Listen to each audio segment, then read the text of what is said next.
तब देवी ने भक्ति संपन्न राजा से कहा कि राजन, मेरे मंदिर के बाहर जाओ, मंदिर के बाहर एक आम का वृक्ष लगाओ, उसका एक फल लाकर मेरी आज्ञा से अपनी पत्नी को खिला दो। वह शीघ्र ही गर्भ धारण करेगी, इसमें संदेह नहीं है। प्रसन्न होकर राजा ने वैसा ही किया। उसकी पत्नी ने गर्भ धारण कर लिया और 10वें महीने में उसने देवपुत्र तुल्य सुंदर पुत्र को जन्म दिया। तब हर्ष तथा शोक से युक्त राजा ने बालक का जात कर्म आदि संस्कार किया और शिव का स्मरण करते हुए उस बेटे का नाम चिरायु रख दिया, चिरायु। इसके बाद पुत्र के 16 वर्ष होने पर पत्नी सहित राजा चिंता में पड़ गए। वे विचार करने लगे कि यह पुत्र बड़े कष्ट से प्राप्त हुआ है, मैं इसकी दुखद मृत्यु अपने सामने कैसे देख सकूंगा। ऐसा विचार करके राजा ने पुत्र को उसके मामा के साथ काशी में भेज दिया और प्रस्थान के समय राजा की पत्नी ने अपने भाई से कहा कि तुम कारपटिक यानी साधु का वेश धारण करके मेरे पुत्र के साथ काशी जाए। मैंने भगवान मृत्युंजय से पूर्व में पुत्र की प्रार्थना की थी और कहा था, हे विश्वेश, अब जगतपति की यात्रा के लिए उस पुत्र को अवश्य भी तुम्हारे पास भेजूं। अतः आप मेरे पुत्र को आज ले जाइए और सावधानी पूर्वक इसकी रक्षा कीजिए। अपनी बहन की यह बात सुनकर भांजे के साथ वो चिरायु भांजे को लेकर के चल पड़ा। कई दिनों तक चलते चलते वह आनंद नाम के नगर में पहुंचा। वहां सभी प्रकार की समृद्धियों से संपन्न वीरसेन नाम का एक राजा रहता था। उस राजा की एक सर्वलक्षण संपन्न युवावस्था को प्राप्त मनोहर तथा रूप लावण्यमयी मंगला गौरी नाम की कन्या थी।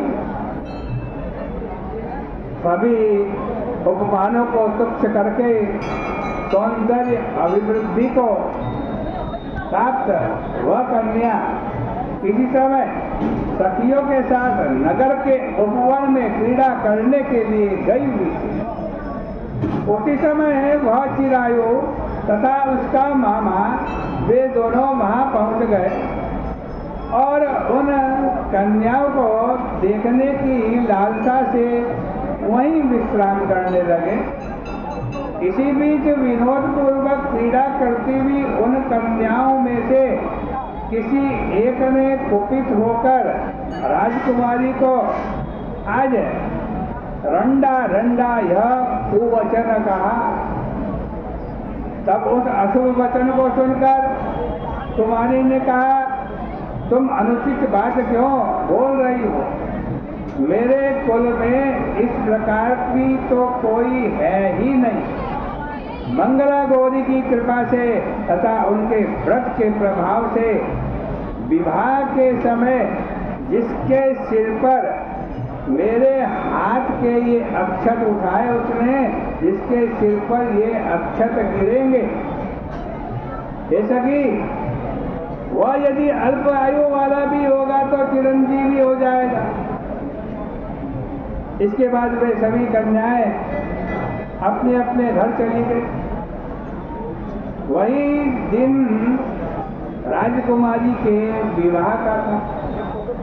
वाव्यक देश के दृढ़धर्मा नामक राजा के सुकेतु नाम वाले पुत्र के साथ उसका विवाह निश्चित किया गया था, तय किया गया था।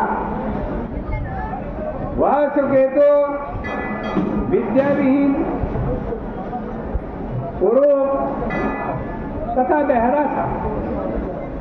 तब सुकेतु के साथ आए हुए उन लोगों ने विचार किया कि इस समय कोई दूसरा श्रेष्ठ वर ले जाना चाहिए और विवाह संपन्न हो जाने के अनंतर वहां सुकेतु पहुंच गया।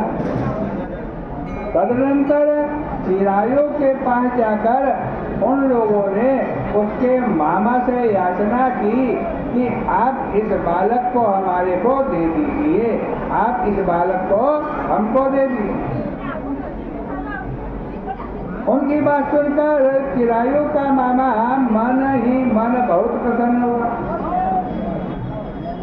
क्योंकि उसने उपवन में पहले ही कन्या मंगला गौरी की बात सुन ली। फिर भी उसने एक बार कहा कि आप लोग किस लिए मांग रहे हैं? कार्य की सिद्धि है तो वस्त्र अलंकार आदि मांगे जाते हैं, वर तो कहीं नहीं मांगा जाता। फिर भी आप लोगों का सम्मान रखने के लिए मैं इसको दे रहा हूं। इसके बाद चिरायु को वहां ले जाकर उन लोगों ने विवाह संपन्न करवाया। सप्तपदी आदि के हो जाने पर रात्रि में शिव पार्वती की प्रतिमा के समक्ष उसे चिरायु ने हर्ष युक्त होकर मंगला गौरी के साथ शयन किया। उसी दिन चिरायु के 16 वर्ष पूर्ण हो चुके थे और अर्धरात्रि में साक्षात काल सर्प रूप में वहां आ गया चिरायु को मारने के लिए। इसी बीच संयोग बस वह राजकुमारी जाग गई। उसने उस महासर्प को देखा और वह भय से व्याकुल होकर कांपने लगी। तब उस कन्या ने धैर्य धारण करके 16 उपचार से उस सर्प की पूजा की और पीने के लिए उसे दुग्ध भी प्रदान किया। उसने दीनता भरी वाणी से उस सर्प की प्रार्थना और स्तुति की। मंगला गौरी प्रार्थना करने लगी, मैं उत्तम व्रत करूंगी, मेरे पति जीवित रहें, ये जिस तरह से चिरकाल तक जीवित रहें, हे सर्प देवता वैसा करिए। इतने में सर्प वहां स्थित एक कमंडलू में प्रवेश कर गया और उस मंगला गौरी ने अपनी कंचुकी से उस कमंडलू का मुंह बांध दिया। इसी बीच उसका पति अंगड़ाई लेकर जाग गया और अपनी पत्नी से बोला, हे प्रिय, मुझे भूख लगी है। तब अपनी माता के पास जाकर वह खीर लड्डू लेकर के आई और उसके द्वारा प्रदत्त भोज्य पदार्थ को उसने प्रसन्न होकर के खाया। भोजन के पश्चात हाथ धोते समय उस चिरायु के हाथ की अंगूठी गिर गई। तांबूल खाकर वो फिर सो गए। इसके बाद मंगला गौरी कमंडलों को फेंकने के लिए जाने लगी। विधि की देखो कैसी गति है कि उस कमंडलों में से बाहर की ओर जगमग करती हुई हार कांति को देखकर वह आश्चर्यचकित हो गई। घट में स्थित उस हार को उसने अपने कंठ में धारण कर लिया। इसके बाद कुछ रात शेष रह गई। चिरायु का मामा आकर के उसे ले गया। इसके बाद वर पक्ष के लोग सुकेतु को वहां ले आए। उसे देखकर मंगला गौरी ने कहा, ये मेरा पति नहीं है। तब उन सभी ने उससे कहा, हे सुबह, तुम यहाँ क्या बोल रही हो? यहाँ तुम्हारा कोई परिचायक हो तो उसे हम लोगों को बताओ। मंगला गौरी बोली, जिसने रात्रि में 9 रत्नों की अंगूठी मुझे दी है, उसकी उंगली में हाथ डालकर वो बताए कि कौन सी उंगली मेरे को दी है, कौन सी अंगूठी दी है। मेरे पति ने मुझको रात में एक हार भी दिया, और यदि ये मेरा पति है तो बताए किसने कौन सा हार मुझे दिया। उसके रत्नों का समुदाय कैसा है, इस बात को यह बताए। यह तो कोई अन्य है, ये मेरा पति नहीं है। इसके अतिरिक्त रात्रि में आम सींचते समय उनका पैर कुमकुम से लिप्त हो गया था, और वो मेरी जंघा पर अभी तक विद्यमान है, उसे आप लोग देखें।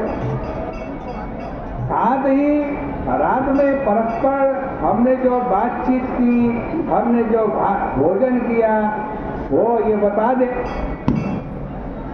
तब मैं मानूंगी ये मेरा पति है। इस प्रकार उसका वचन सुनकर आज सभी कहने लगे कि ठीक है, ऐसा ही होगा।